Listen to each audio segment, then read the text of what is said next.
The Christian world has got to wake up and understand that their fate is intertwined with the fate of the Jews in the Middle East. There's an article by a journalist named Jewu, who wrote a new book called The New Shoah, The Untold Story of Israel's Victims of Terrorism.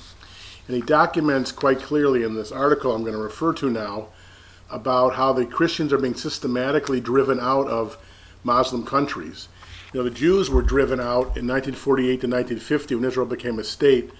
About 700,000 Jews were kicked out of countries they had lived in since the Babylonian dispersion in 597 and 586 BCE.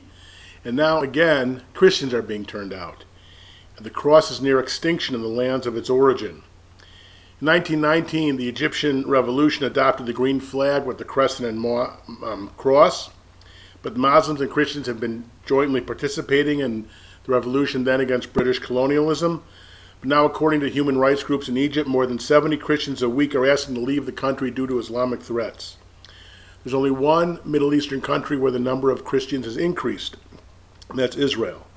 The Christian community that was 34,000 in 1949 is now 163,000 strong in Israel. But in the rest of the Middle East, the drive for Islamic purity is banishing all traces of the pre-Islamic past. It affects not only Christians but other non-Islamic groups too.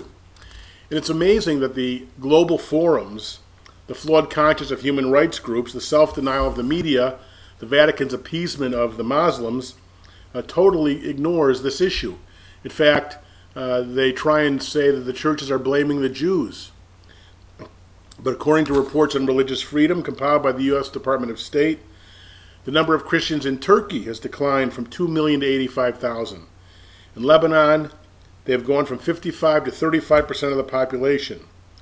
In Syria, they were half the population, now it's 4%. In Jordan, it was 18%, that's now 2%. In Iraq, Christians have basically been exterminated. The exodus from Bethlehem is continuing so quickly that there probably will be no clergy in a few decades to conduct Easter services in Jesus' birthplace. In Iran, Christians have become virtually non-existent since 1978, when Khomeini ordered the immediate closing of all Christian schools. In Lebanon, the Maronites are the only Christians who have held political power in the modern world, have been reduced to a minority because of Muslim violence and Hezbollah's rise. In Saudi Arabia, Christians are beaten and tortured by religious police. In 1948, as I said, the Middle East was cleansed of Jews. But today it's the Christians' turn.